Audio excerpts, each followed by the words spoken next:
Halo Mami Millennials, balik lagi di YouTube Dr. Geri dan Mice hari ini.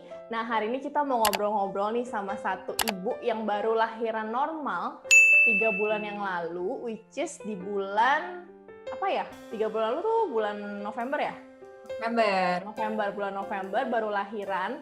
Secara normal, padahal kita tahu ya bulan November kemarin tuh COVID tuh lagi lumayan tinggi-tingginya, lagi memuncak-muncaknya, tapi ibu satu ini bersikeras dia tetap harus lahiran normal. Kita nggak tahu apa yang ada di pikiran ibu satu ini ya, makanya hari ini kita mau mengulik, mau cerita lebih lanjut supaya mungkin mami-mami yang di luar sana yang mau lahiran normal tapi masih di masa COVID ini bisa belajar dan bisa terinspirasi dari ibu yang sungguh menginspirasi kita pada hari ini. Oke, coba kita kenalan dulu. Coba Bun, kenalin Bun namanya. Oke, nama saya Joan Wijaya. Nama anak juga perlu ya? Perlu, boleh. Nama anak Naura Jin Saputra. Umur anak udah 2,5 bulan. 2,5 bulan, oke. Berarti ini masih Akhirnya 12 November. Oh, oke. Jangan detail-detail, nanti bahaya orang bisa. Gitu ya? Oke. Saya tuh open orangnya. Jangan semuanya open, dunia ini kadang-kadang jahat. Jangan terlalu terbuka ya. Oke.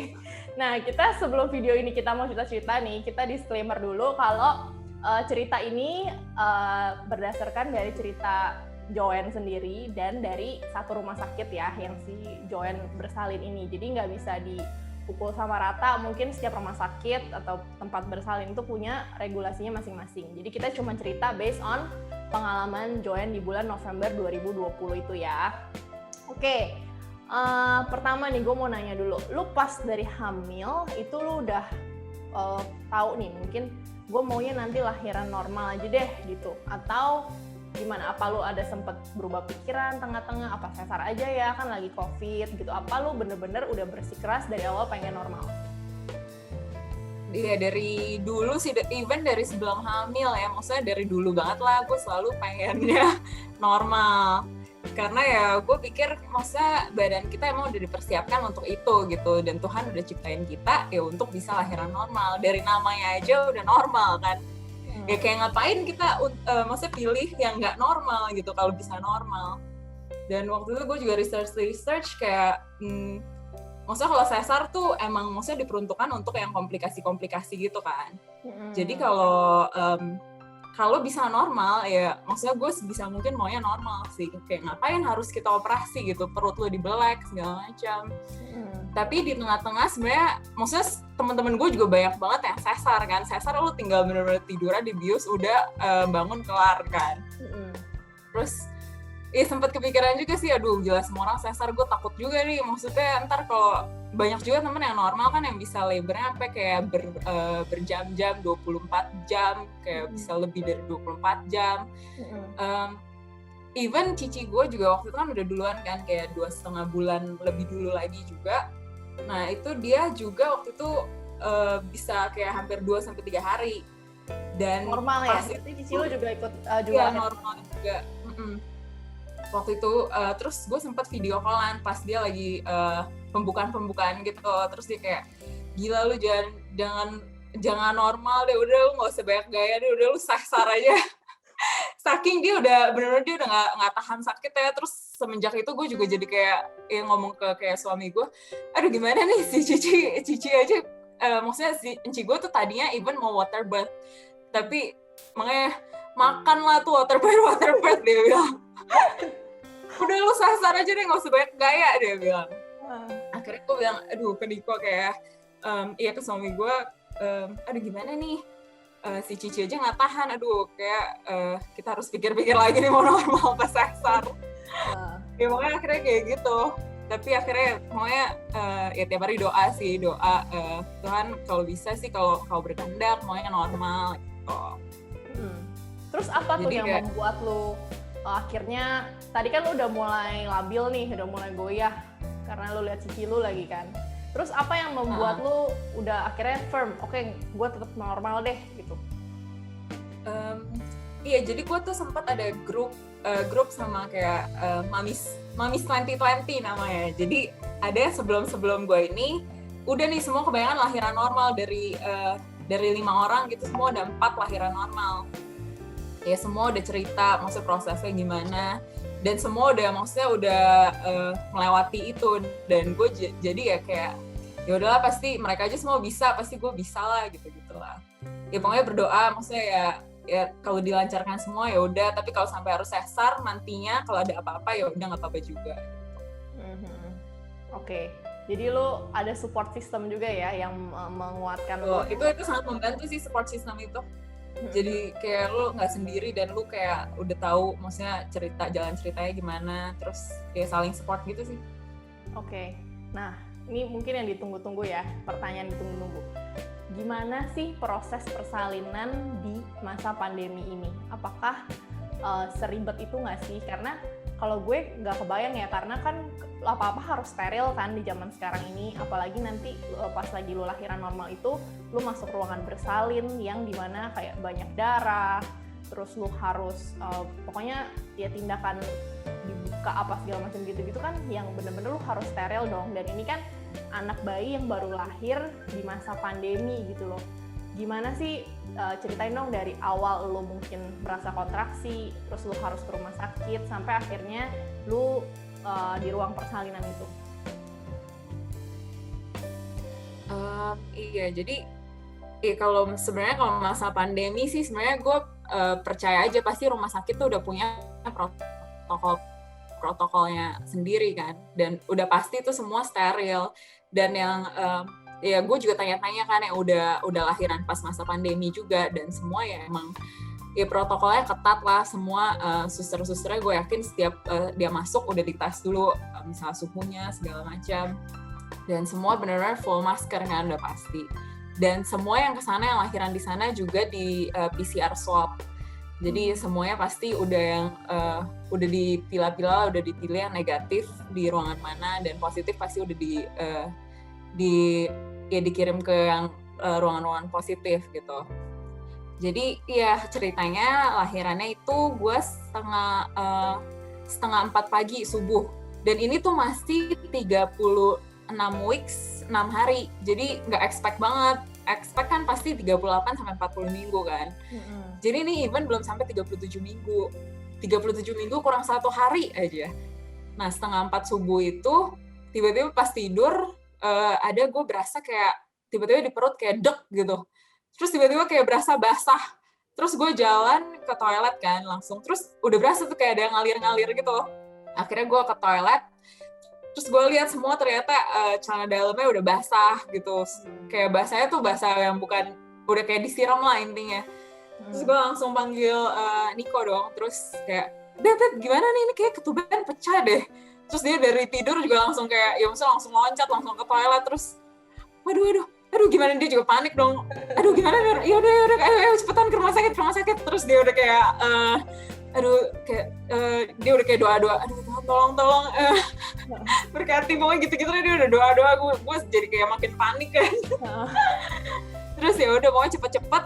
Untung pokoknya waktu itu gue udah siap-siap juga, soalnya gue juga sama tuh 37 weeks juga, kayak kurang-kurang pokoknya 37 weeks gitulah.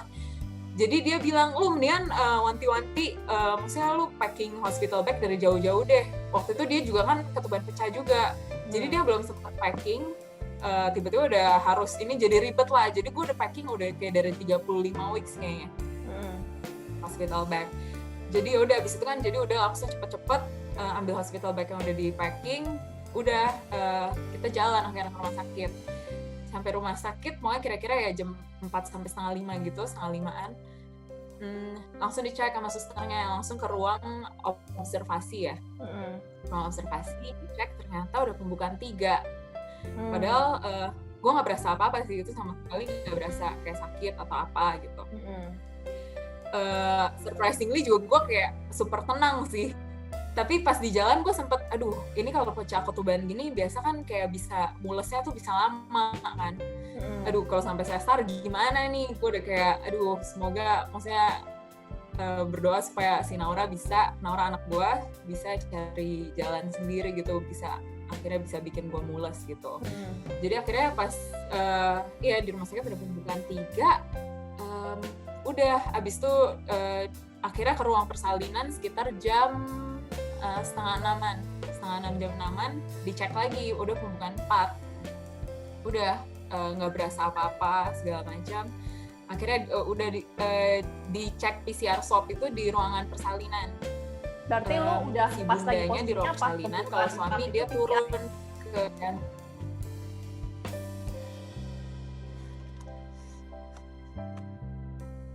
jadi lu pas pembukaan udah pembukaan 4, maksudnya udah di ruangan persalinan, lu baru di PCR swab.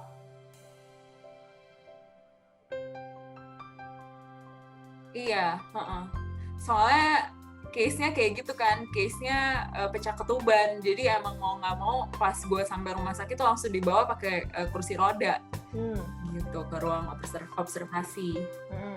Jadi iya pas udah di ruang persalinan baru deh di PCR swab, dan suami swabnya di drive-thru itu yang di bawah. Jadi udah tuh gue sendiri pas itu ditinggal sama susternya segala macam setelah swab.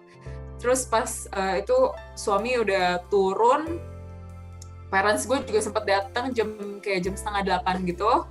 Habis itu udah dong mereka pulang, terus si Niko juga ke bawah swab. Jadi gue sendiri kan di ruangan persalinan itu.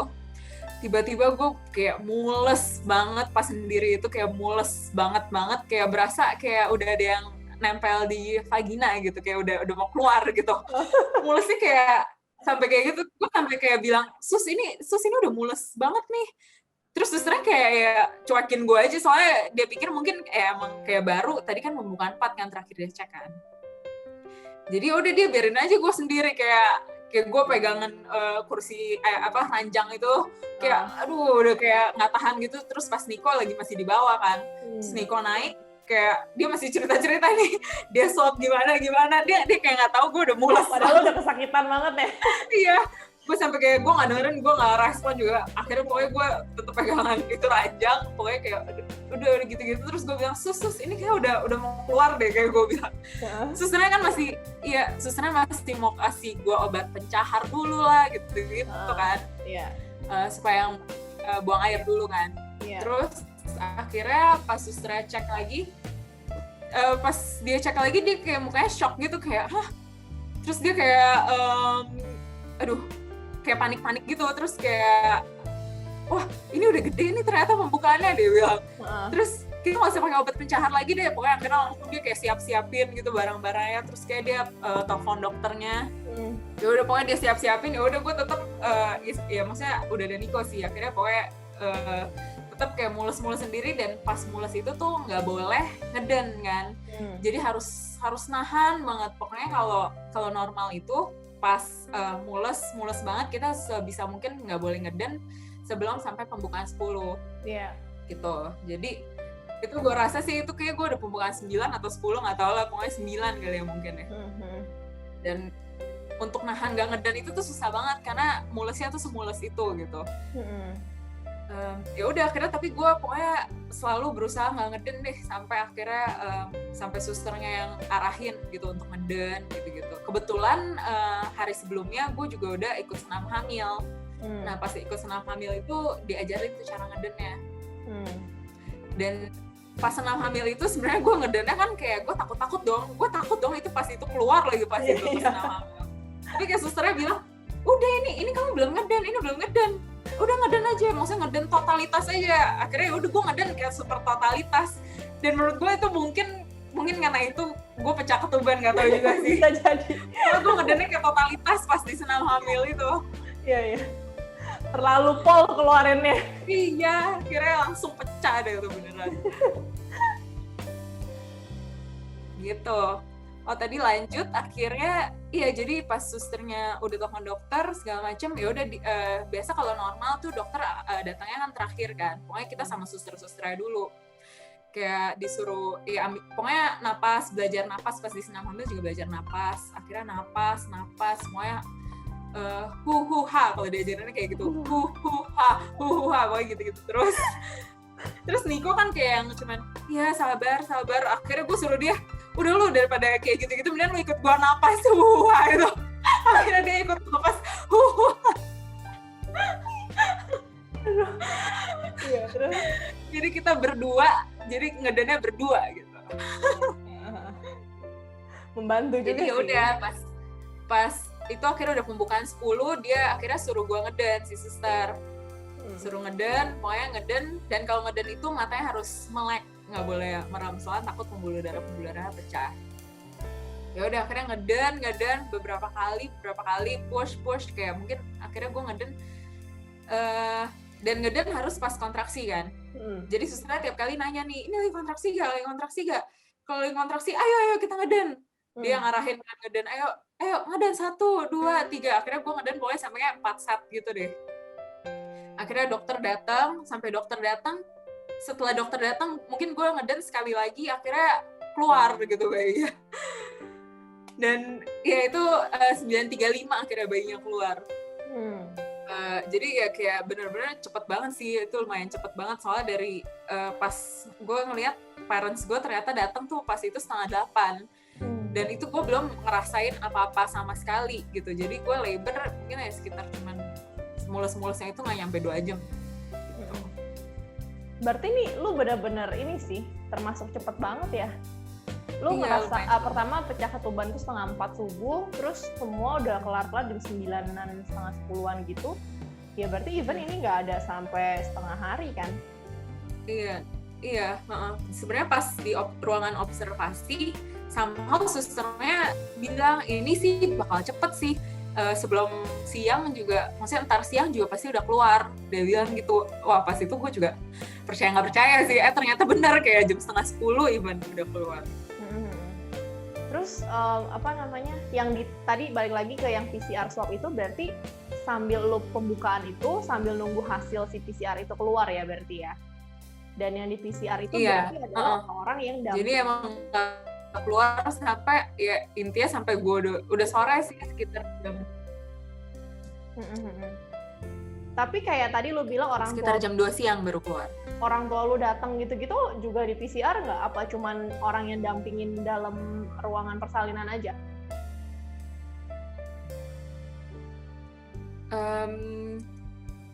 Nggak di PCR sih, itu cuman kayak benar-benar datang dan nggak boleh lama-lama sih. Itu sebenarnya kalau di ruang persalinan cuman boleh ada 1 orang.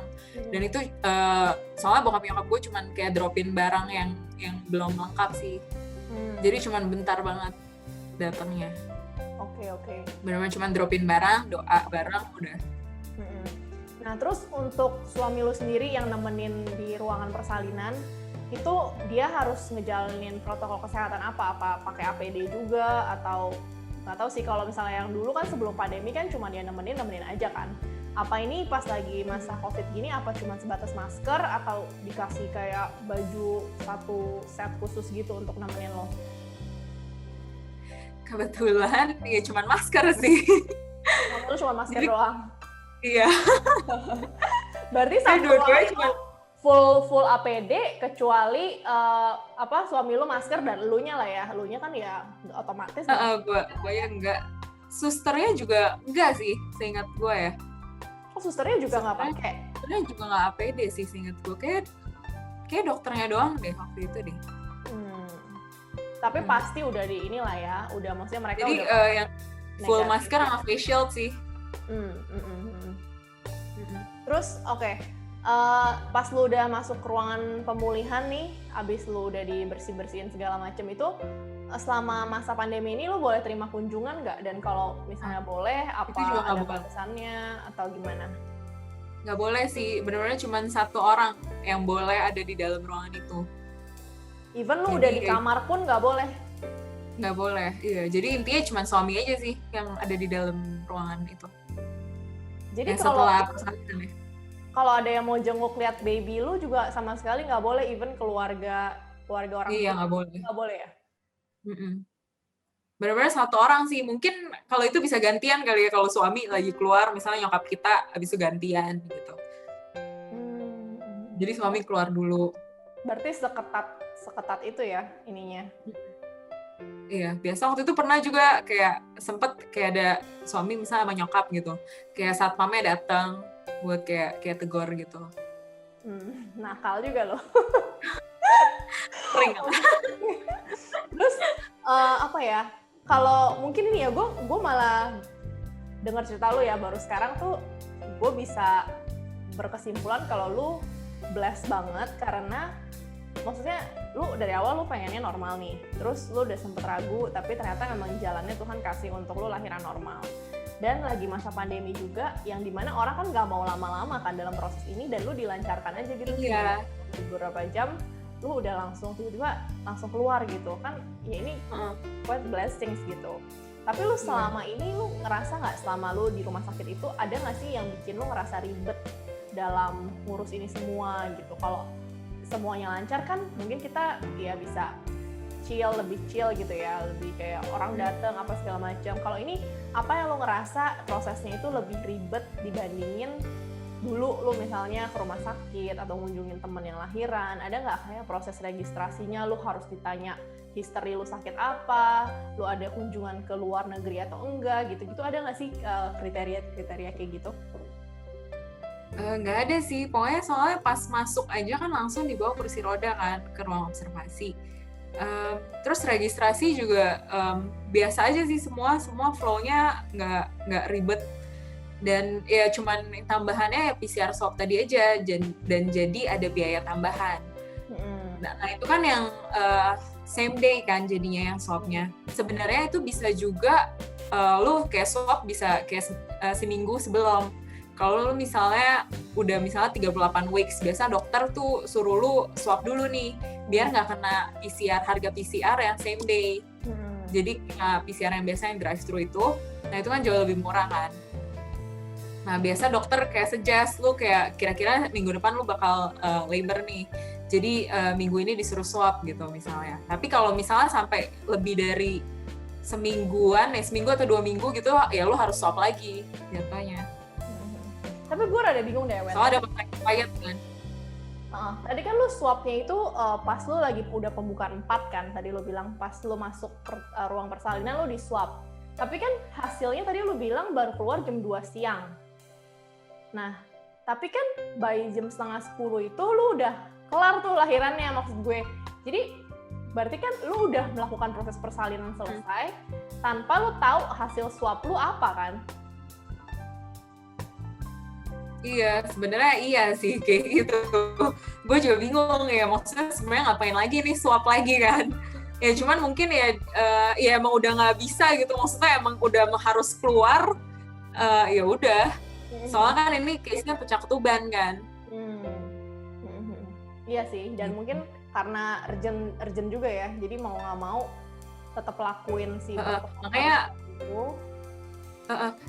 juga mungkin makanya kalau kayak gini disuggestnya mungkin ke ruang yang VIP yang lu sendiri kan, jadi nggak bareng orang-orang.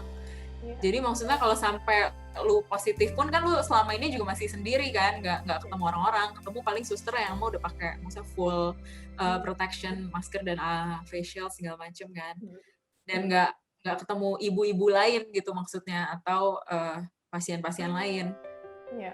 Jadi lu selama gitu. Persalinan lu juga nggak papasan sama sekali sama ibu lain yang lahiran ya? Enggak sih. Jadi bener-bener lu kayak terproteksi cuma lu doang gitu ya? Iya, soalnya di ruang persalinan kan sendiri kan, emang di ruang persalinan sendiri. Pas paling di ruang observasi sih ada yang lain-lain, cuman semua kan yang pakai hordeng itu kan benar-benar nggak dibuka sih.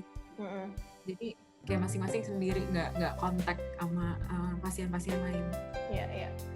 Jadi lu bisa simpulin kalau untuk ibu-ibu yang mau lahiran normal di masa pandemi ini sangatlah aman ya untuk mereka tetap go ahead sama lahiran normal. Iya, aman banget sih. Maksudnya ya sebenarnya normal ya nggak beda jauh sama sesar gak sih? Maksudnya ya mungkin sesar ya jauh lebih cepet ya. Makanya kalau mau normal ya maksudnya persiapkan diri lu untuk ya maksudnya kalau bisa cepet gitu persalinannya. Iya. Soalnya kan kalau gue jadi selama ini banyak exercise juga, sempet yoga juga. Jadi ya mempersiapkan lah pokoknya. Jadi selama ini gue pokoknya selalu pengennya tuh ya selalu doa, maksudnya kalau bisa ini tuh cepat dan nggak terlalu sakit. Kalau nggak sakit sama sekali kan ya nggak mungkin kan. Jadi gue selalu minta kayak yang sakitnya yang masih bisa gue tahan dan prosesnya cepet gitu. Oke. Terus dari lu coba kasih tips buat, tadi lu udah kasih tips ya dikit, rajin-rajin exercise, terus lu mungkin siapin hospital bag karena lu mungkin kalau normal lu nggak akan pernah tahu kan kapan itu terjadi, tiba-tiba pecah ketuban. Beda sama sesar kalau lu memang udah yang kayak pilih tanggal gitu. Terus ada nggak sih tips lain atau lu ada pesan-pesan nggak buat ibu-ibu di luar sana yang udah emang pengen banget nih lahiran normal tapi mungkin masih maju mundur, takut nanti kontraksinya lama atau mungkin takut nanti di rumah sakit terpapar dengan COVID gitu. Dari lu ada ini note apa nggak? Ya jadi kalau dari gue kan yang tadi exercise itu menurut gue sih kayak penting banget ya itu. Soalnya itu maksudnya buat lu jadi lebih fleksibel, lebih menurut gue peregangannya juga mungkin jadi lebih gampang. Terus paling natural induction gitu kali ya, kayak induksi yang normal. Jadi jadi mulusnya lebih cepat gitu maksudnya dan alami, nggak perlu sampai induksi yang dari rumah sakit. Karena itu ntar jatuhnya jauh lebih sakit sih kalau pakai induksi yang dari rumah sakit. Jadi induksi alami contohnya yang waktu itu gue terapkan itu makan kurma, contohnya 1 hari 1 gitu selama misalnya 2 minggu sebelum lahiran.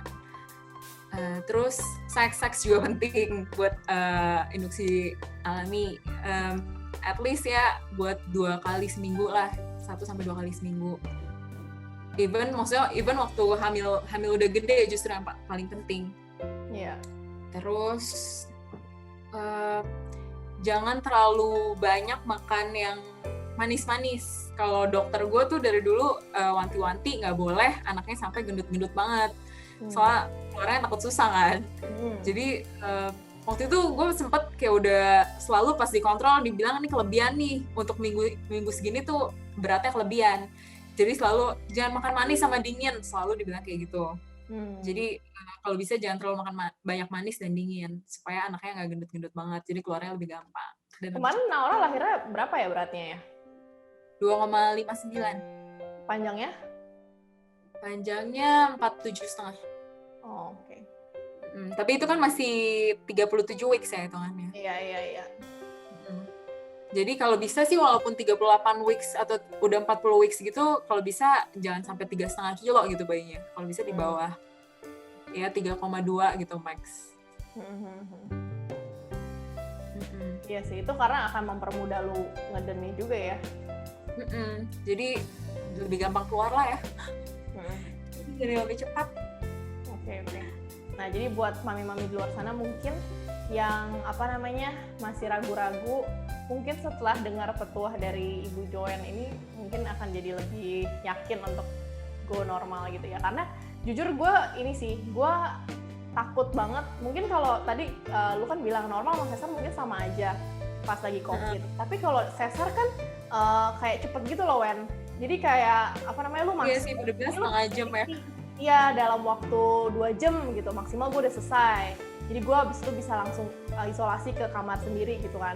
Kalau normal kan lu nggak bisa prediksi nih lu kontraksinya berapa jam. Mungkin pas di case lu cepet kan untungnya nih. Tapi kalau misalnya yang mulus pembukaan dari satu pembukaan ke pembukaan lain itu berjam-jam, itu kan kayak challenging banget gitu loh. Ya, tapi mikir aja maksudnya sebenarnya sama aja gak sih normal sama sesar, ya intinya lu udah kontak juga kan. Iya, udah ke rumah sakit anyway sih. Iya, udah ada di dalam ruangan itu juga, mau berapa lama juga. Nggak mungkin juga lu semprot-semprot lagi lu ngeden. Iya, jadi yang penting ya emang protokol aja sih walaupun normal gitu. Maksudnya walaupun lu sesar kan ya misalnya sejam 2 jam ya tetap aja lu udah kontak kalau misalnya ada yang positif juga sama aja gitu. Iya, mau apapun itu ya itu baik lagi lah ya ke pilihan masing-masing, mau normal ataupun mau sesar. Yang penting semuanya bisa melalui persalinan ini dengan lancar. Betul, dan support group juga penting sih buat saling support. Iya, gue agree sih, setuju. Lu punya grup yang semuanya lahiran normal ya, yang tadi Mamunis 2020 itu. Itu sangat membantu sih. Oke, apalagi ada yang mau tambahin lagi nggak dari experience lo yang udah lo lewatin 2-3 bulan yang lalu ini? Udah sih, pokoknya ya rajin-rajin exercise dan rajin-rajin doa juga yang paling penting. Ini temen gue nih berubah banget jadi holy banget sekarang. Lulusan IPK emang beda ya. Udah dewasa ya Bun, udah punya anak harus. Punya anak udah berubah ya. Ya gitu. Oke, udah ya segitu aja ya. Mungkin kita udah. Ya semangat ya semua mamis, or soon to be mamis. Yes, mom support moms. Kita udahin dulu ya video hari ini. Kita mau balik lagi urusin anak kita nih, karena lagi anak gue bangun tidur. Kita dulu abis ini. Gue jadi titipkan ke suami nih jadi ya. Iya benar. Oke, thank you ya Wen udah sharing ke kita semua. Supaya semoga video ini bisa bermanfaat dan juga membantu orang banyak di luar sana. Thank you.